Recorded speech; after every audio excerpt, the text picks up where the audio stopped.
Hey, how's it going, everybody? Scott Spreitzer here with Griffin Murphy, Raphael Esparza. We are Docsports.com's In the Paint, talking college basketball every Tuesday throughout the course of the college basketball marathon of a season. And we're going to talk about a lot today. We got money bets coming up at the end of the show. We're going to talk about a little bit of what we've learned, what we took from this last week of college baskets, and also some sexy, extremely sexy games going on this week, guys. I think Wednesday might be the best single day of college basketball as far as sexy matchups that I've seen so far this season. So we'll get to some of those. But before we do, real quick note, if you've yet to become a member over at Docsports.com, you just click on the link below the video. Get yourself set up for the free $60 account, and you can use those free $60 on any of our daily packages over at Docsports.com. All right, guys, listen, what did we learn? We already knew that Dan Hurley had a Bobby Knight-like temper. At least it would make Bobby Knight proud.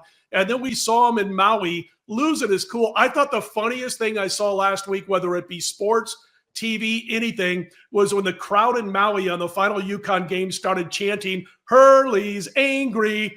And you could see him trying not to lose it the whole time. He's trying to smile the whole thing.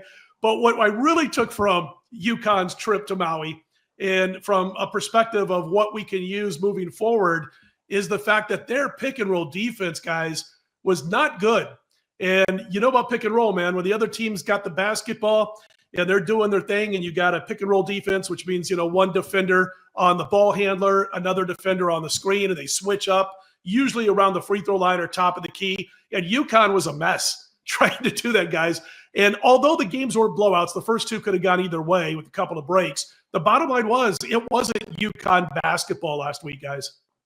Scott, I couldn't agree with you anymore right now. And I have to say right now, UConn, they're struggling in my eyes, and it's due to pace of play. This team is typically a fast team. They run up and down the court at an extremely high tempo, and that's why they typically blow teams out. Dayton, on the other hand, they're no joke. They're very underrated, and this team is explosive offensively. They're very underrated, and you have to top that off with this game was played in Maui, and that's like playing out of country. It's one of those weird games, so you can take that into consideration. The biggest thing that I would have liked to see out of head coach Dan Hurley would have been more man-on-man defense. Instead, he just watched Dayton pop threes in their face all day long. You can't win a game when your opponent is hitting 47% from the arc, Scott. So looking at this game right now and going over the spectrum of right now, there's a lot of things that UConn needs to clean up, but it's mainly on defense. They need to apply more pressure on the defensive side. That's where I'm looking at this one right now, Ralph. I'm totally looking at something different that you don't really talk about in college sports. But when you bring most of your players come back, you know what? Film watching is a lot easier because you got the same guys on the court. They didn't bring a lot of transfer portals. They didn't bring a lot of guys coming in. They got the same staff, the same crew. So when you're watching tape on UConn, it's the same team you saw last year, the same team you saw the year before. So it's a lot easier to pick apart their weaknesses. They struggled last year with the pick and roll, Scott. The losses on there, they struggled on that one. They struggled with great three-pointing teams last year, like Griffin said. So I'm not really shocked. I'm more shocked that I thought Hurley had the best press conference afterwards until Jameis talked last night. Now he's got the best press conference that I've ever seen. But I'm not shocked on Hurley's temper. Now, is he going to play the Big East Conference tournament? Because he said yes in his press conference that he's done playing out of state and stuff like that tournaments. Last time I checked, the Big East tournament is not in his backyard. So it's going to be very interesting if he plays the Big East tournament. I think he'll play the Big East tournament. I think so. By the way, I wanted to mention that believe it or not, guys, I laid the lumber when they came back home and they played Maryland Eastern Shore. I actually laid the 40 with UConn. They rewarded me with a 54-point win and had that over at Docsports.com. And that was as much against Maryland Eastern Shore as anything else because, man, they had already lost like 4 games by 37 or more points against lesser competition. I think they had a 50-point loss to Arkansas in there too. And they came through, so I was happy about that. But, speaking of the Big East tourney and all that kind of stuff, Big East basketball, I grew up on that in the 80s, man. Dickie V, get a timeout, baby, the whole thing. And I used to watch Big East basketball almost exclusively, along with the Mo Valley. And it's not quite what it was when it was the old school teams. But the bottom line is it's been a great conference for most of the last several years, other than maybe DePaul, a couple teams like that.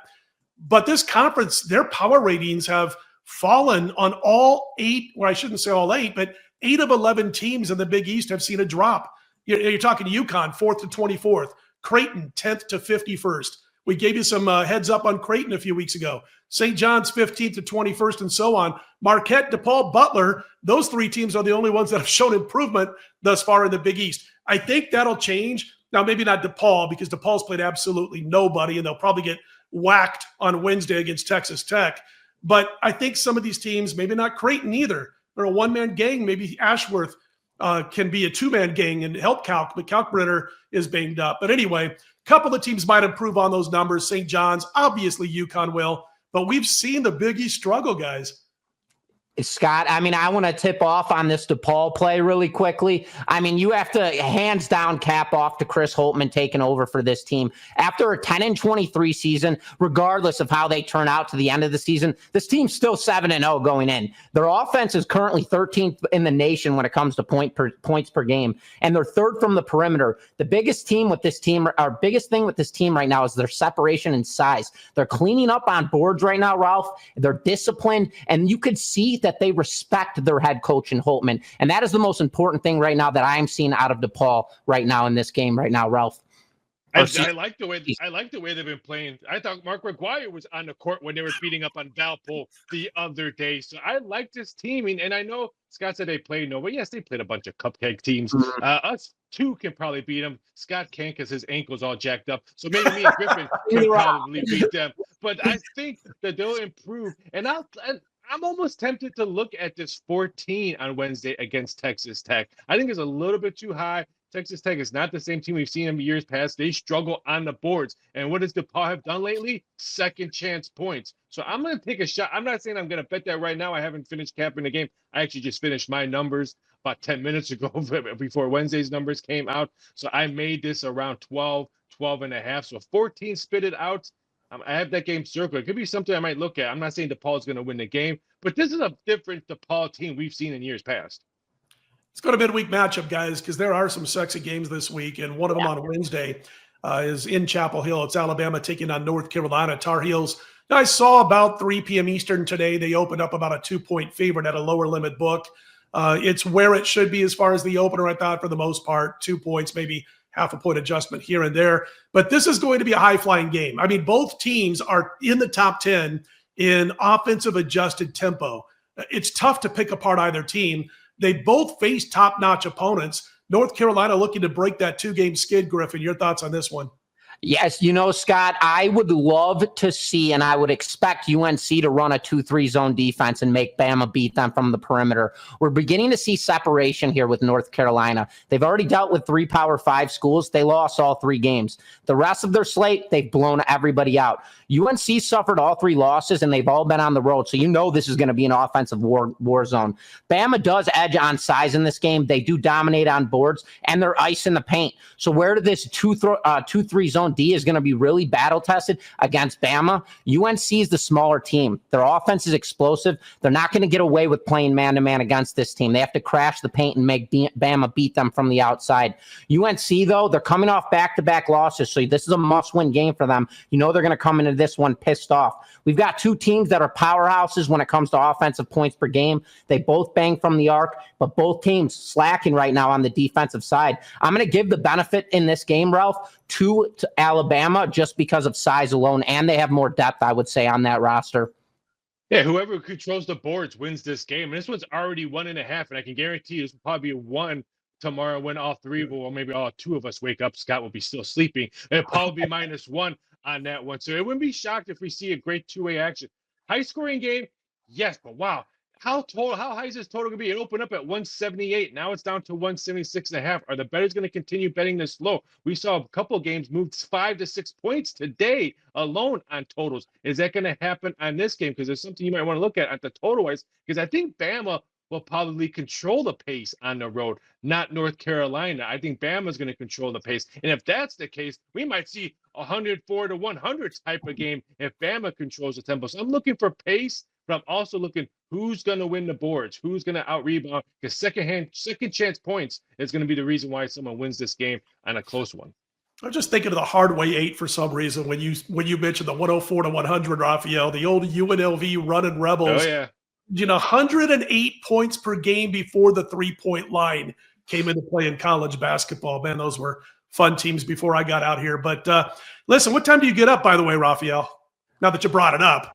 I usually go to bed like around midnight to set my alarm. I usually get up like around 3 to 4, and then I work all the way to like around noon. Then I like lay down for like 15, 20 minutes and then hit it back up.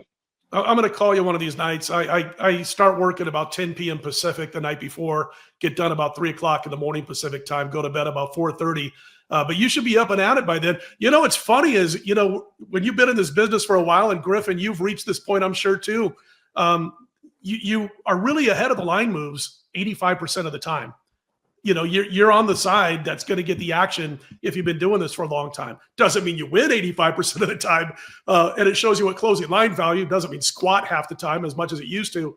But I've been noticing that. I mean, it's been crazy. Like I'll wrap up 2:30, 3 o'clock in the morning Pacific, have Florida A&M. I just talked about them over Presbyterian. It's 6.5 at 4 o'clock in the morning. It's 4.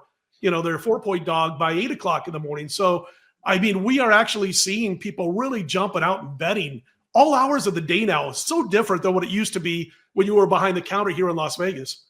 No, it's totally different. Well, it's not different because you have to know the betting times when numbers actually move. College basketball, 7 a.m. Eastern Standard Time is really when a lot of big line movement happens in college basketball. So, yeah, that's 4 o'clock your time, but it's 7 o'clock is when there's usually 3 to 4 times numbers move in college basketball. 7, 11, usually like around 2 or 3, and of course 4 and 5 when the game's already tipping off. But that first line movement is usually sharp play. Those are the ones that, okay, let's move it to a half to a point now, see if Joe Public bets it with it. And if it does move 3 to 4 points, then at that 4 or 5 o'clock, that wise guy who bet it first is betting the other side because the Public moved it 4 points for him already. So you have to know the times of when line movement actually happens. Just because you see a line movement doesn't mean actual money came in. There's someone probably just maybe missed it or just copy and paste another sports book.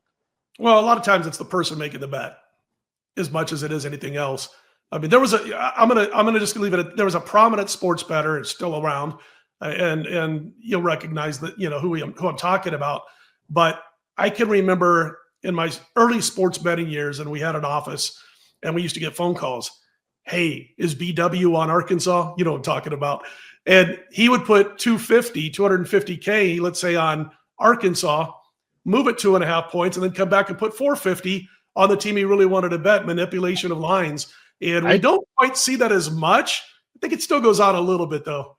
I worked with when I was at Aria as the VP right there. That was his only place he can bet in Vegas. So I dealt with him for 3 years. I have his number in my phone right now. Yeah. I actually text him because he actually offered me a job after I left Aria. As if I'd be one of his runners, I told him I didn't want to sit in a sports book for 14 hours a day to be one of his runners. So, but very interesting guy. Loved his mind. Talking to him, sports betting is probably one of the best minds I've ever talked to about. And of course, for those watching, we're talking about Billy Walters. If you weren't around when all that stuff was going on, and unbelievable mind. But yeah, big manipulator of the lines.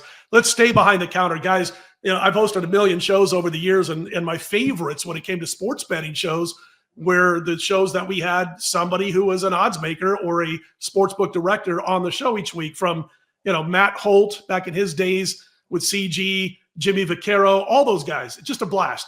And we've got that with Raphael Esparza at Docsports.com, which is a real cool tool to use. I didn't mean to call you a tool. A real cool. I've been calling my worse. Anyway, a real cool go-to person from behind the counter who we can chat with about lines. So we're going to do that here. I got to watch what I'm saying sometimes. But anyway, Raphael, we got 2 big games coming up this weekend on Saturday, a couple of them. Wisconsin and Marquette, Pfizer Forum. In Milwaukee, that's where that game's being played. And then, of course, Kentucky and Gonzaga, that game in Seattle. They say it's a neutral site game, but it'll be overwhelmingly, Gonzaga support. Let's start with the Battle of the Badger State. What do you make that number as of Tuesday afternoon for this weekend? Well, I know the boss is probably going to watch this. So it's going to end in a tie. Wisconsin's not going to win, and they're not going to lose. So the boss man, you're watching, it's going to be a tie in this game. But if you're looking to bet this game, I made this 3.5 total 148. This is a number I made last night. Wisconsin's playing tonight, so don't throw that number out. Watch the game because anything can happen. Pace, tempo, injuries, whatever. How they shoot the ball, rebound, anything can happen that can change that number. I think the total will stay the same at 148. The pace of the game, they're not too fast-paced teams. I think Wisconsin will want to play Wisconsin ball, even though they haven't played Wisconsin ball all season. They've been moving the ball up, shooting a lot of threes, and their free throw shooting has been outstanding. But if you want to beat Marquette in a neutral sort, you need to play Wisconsin ball. What's that Wisconsin ball? Stall, pass. It's almost like watching the movie Indiana Hoosiers. Throw the ball 4 times before you take a shot up. That's what kind of, if you want to beat Marquette, that's what Wisconsin needs to do. It's going to be a very interesting game. What happens tonight compares to what happens on Saturday against Marquette.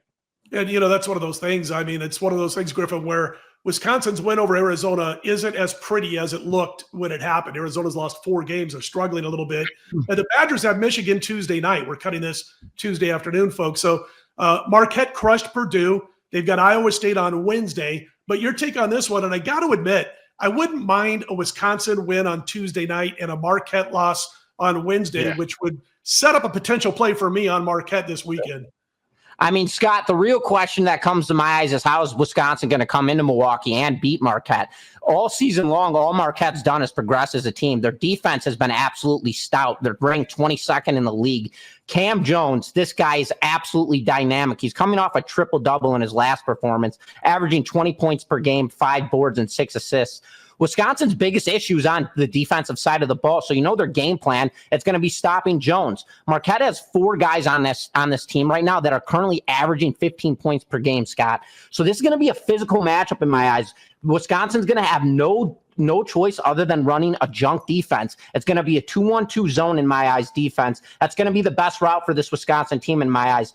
The one thing Marquette does struggle with is offensive rebounds. So they've got to find a way to get Marquette off balance, especially at home. And that's where that 2-1-2 zone defense comes into play. If Marquette shots are off in this game, Wisconsin has huge bodies in the paint, as we know. So this will come to a huge separation for Wisconsin winning on boards with a faster tempo down the court. But in this one, guys, I like Marquette sitting at 3.5 as of right now. But as mentioned, I'd like to see how these next 2 games play out, win-loss sequences, and see how this line differs.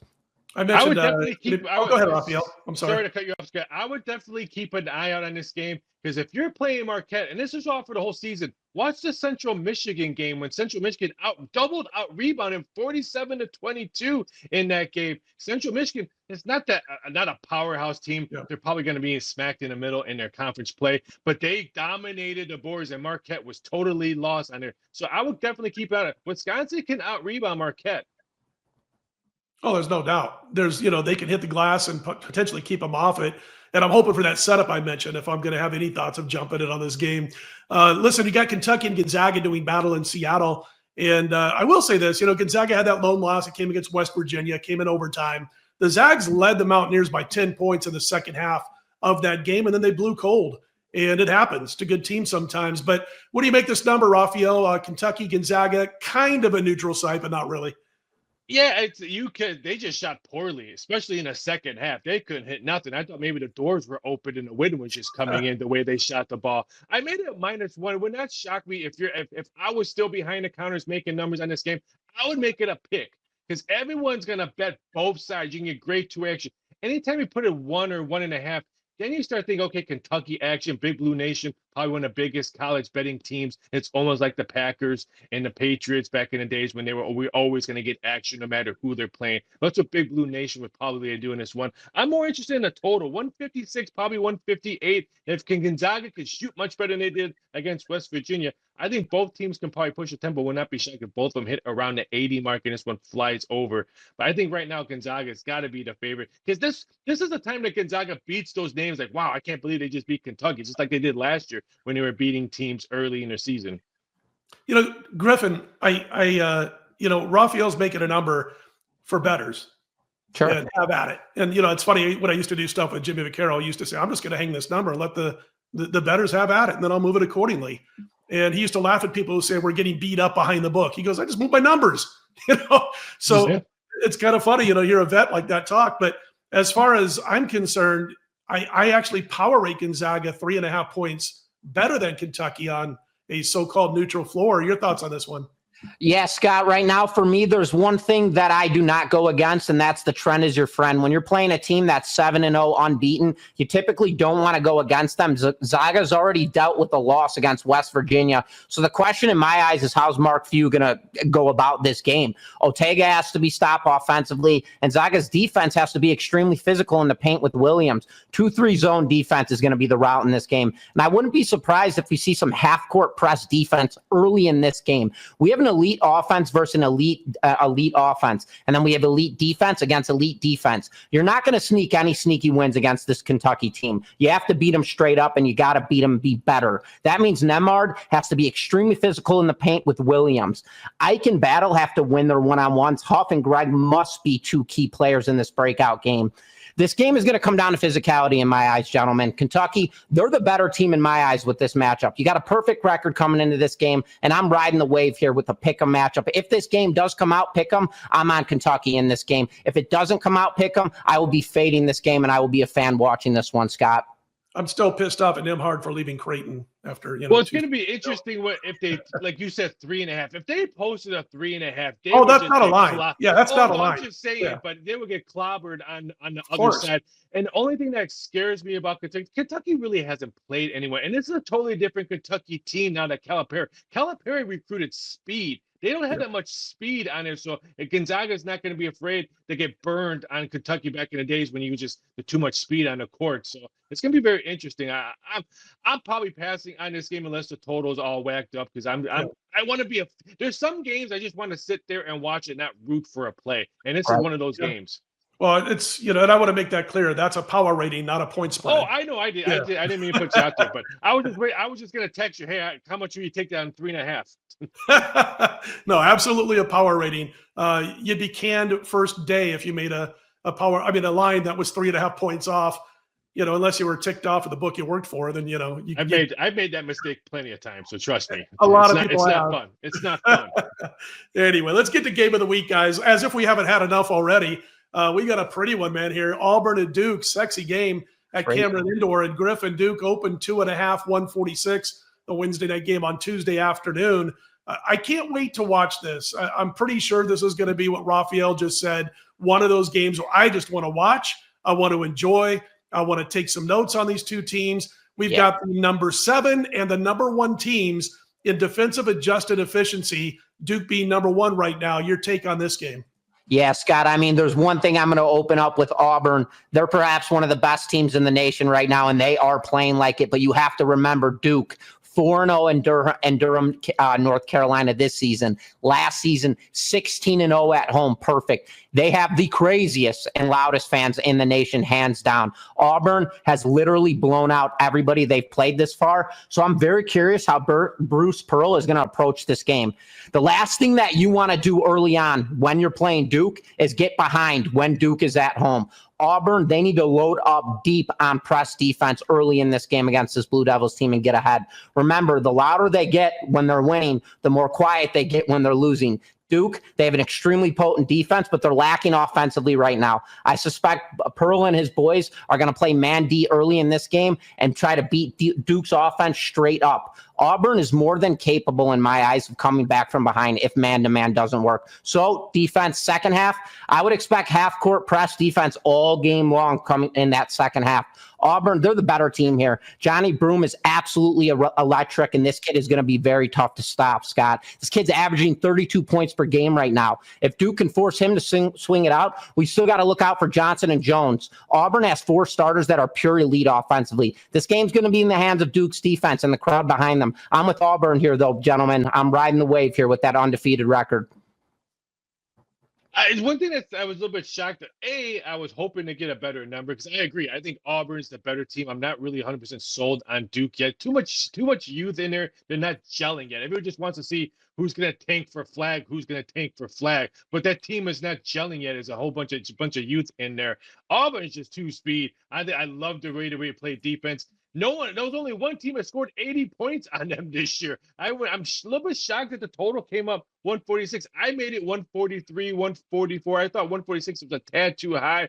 I'm a little bit biased. I was hoping to get like a 3 so I could take Auburn on this just because of Duke and their geeks and they're betting it upwards. But I agree. It's either Auburn or pass for me in this one, but I'll probably just sit back and watch it. It's going to be a great game. When I watched Duke against Kansas, and you're right, I'm thinking, boy, this team's going to be nasty come March. And I mean that in a good way, talking about Duke, because Cooper Flagg and Knipple, I mean, they both struggled against Kansas for the majority of that game, and they still came within, 3 points of the Jayhawks in that contest. Flagg's only going to get better. You know, he might be the best freshman in college, and he's probably going NBA next year.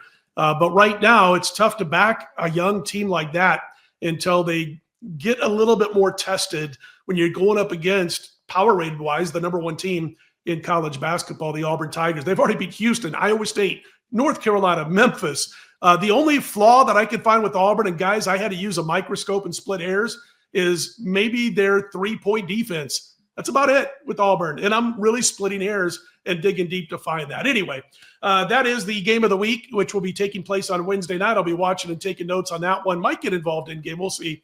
But let's get to the best bets, the money game, the money shot. And Griffin and Raphael are going to kick things off in just a moment. Real quick reminder, a couple of things. Next Tuesday's show, which is December 10th, we'll be going live with these shows throughout the rest of the college basketball season every Tuesday, 6 p.m. Eastern. And also wanted to mention that, again, that $60 free account, if you're not yet a member, over at Docsports.com. You click on that link below the video, get yourself set up. You can use those free $60 on any daily packages, Griffin's, the tool in the middle, or myself. Simple as that. I can't even call much worse. Anyway, let's talk a little money game with Griffin Murphy. What you got, Griffin?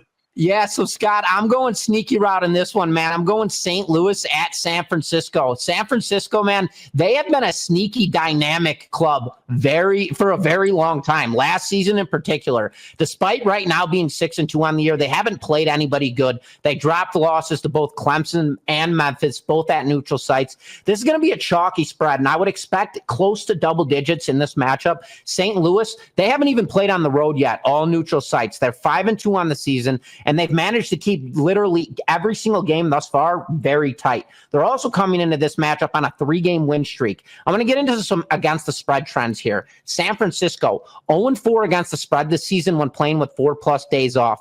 2-2 against the spread as home favorites, and 3-3 against the spread as favorites. San Francisco continues to shoot bricks from the arc. They are not hitting from the 3-point line. They run a completely different tempo than St. Louis does. They are currently ranked 270 in the nation when it comes to turnovers. St. Louis, they move at an extremely fast tempo, and they have a very solidified defense. They're just going to have to hold their ground and play man D and beat San Francisco straight up. San Fran, they don't have any key breakout players, so this is going to be a physical game across the board, 5-on-5. If St. Louis gets anything above 7 points in this game, that will be my money shot play. I will be taking St. Louis +7 and above. Anything under that, fade play. But if I get that +7 or higher, St. Louis all day. That is my money shot, gentlemen. Raphael? I'm going to the game that we talked about already, but I'm going first half. I'm taking Alabama, North Carolina first half overs. Probably going to be anywhere between 84 to 85 points. Anything higher than that, just pass on that one. I think both teams are going to come out fast. Both teams are going to flex their muscles, and both teams are going to score quickly. Alabama's last 4 games, 3 of them have gone over the total. And all those 4 games, 3 out of those 4 first halves have gone over the total as well. Alabama averaging 88 points a game, averaging almost 50 points a game in their last 2 games in the first half. And let's face it, North Carolina, 94 points they gave up in their last loss against Michigan State, and 85 to Auburn. Really? Michigan State scored 85 points against you? I do not like that trend that the North Carolina Tar Heels are going to probably start this game up. I'm going to first half over. Cash it early, sweat early, drink early. Good stuff. I like it. I like all 3 of those metrics you just mentioned. 3 of my favorite metrics. I wanted to say real quickly that you can check out all of our plays over at Docsports.com daily, whether it be football or the daily sports, all that good stuff. I'm going to go with Iowa State, guys. The front court on the offensive end is good, but they can be had on defense at the rim. And I mean that relatively speaking, according to who they're playing against. The Cyclones are actually playing a serious brand of offense this season. But if you want to beat Iowa State, drive the paint, take it to the rim, and bully them inside, if you will. I think that's the best word I can find for it, is bully them. And that's not Marquette right now. They're 48% of Marquette shots are taken from behind the three-point line. They love to gun from the deep perimeter. They're not a team that's normally going to look to drive the paint, take it to the rim, and bully the bigs. So I believe the Cyclones are going to actually hand Marquette their first loss of the season. Iowa State minus the points in Wednesday, and I'm really hoping that happens. It's not a premium play, but it's going to potentially set up a premium play later this week for us. So that's what I'm kind of looking forward here. So anyway, listen, you can, again, check out Griffin Murphy's plays every day of the week at Docsports.com. Raphael Esparza's mine. You can watch all of our individual videos almost every day of the week. We've got plays going up, sometimes more than once. So check them all out. For the two guys on your screen, I'm Scott Spreitzer. Don't hold it against me. We are Docsports.com. Put them in the win column, everybody, right back here on December 10th.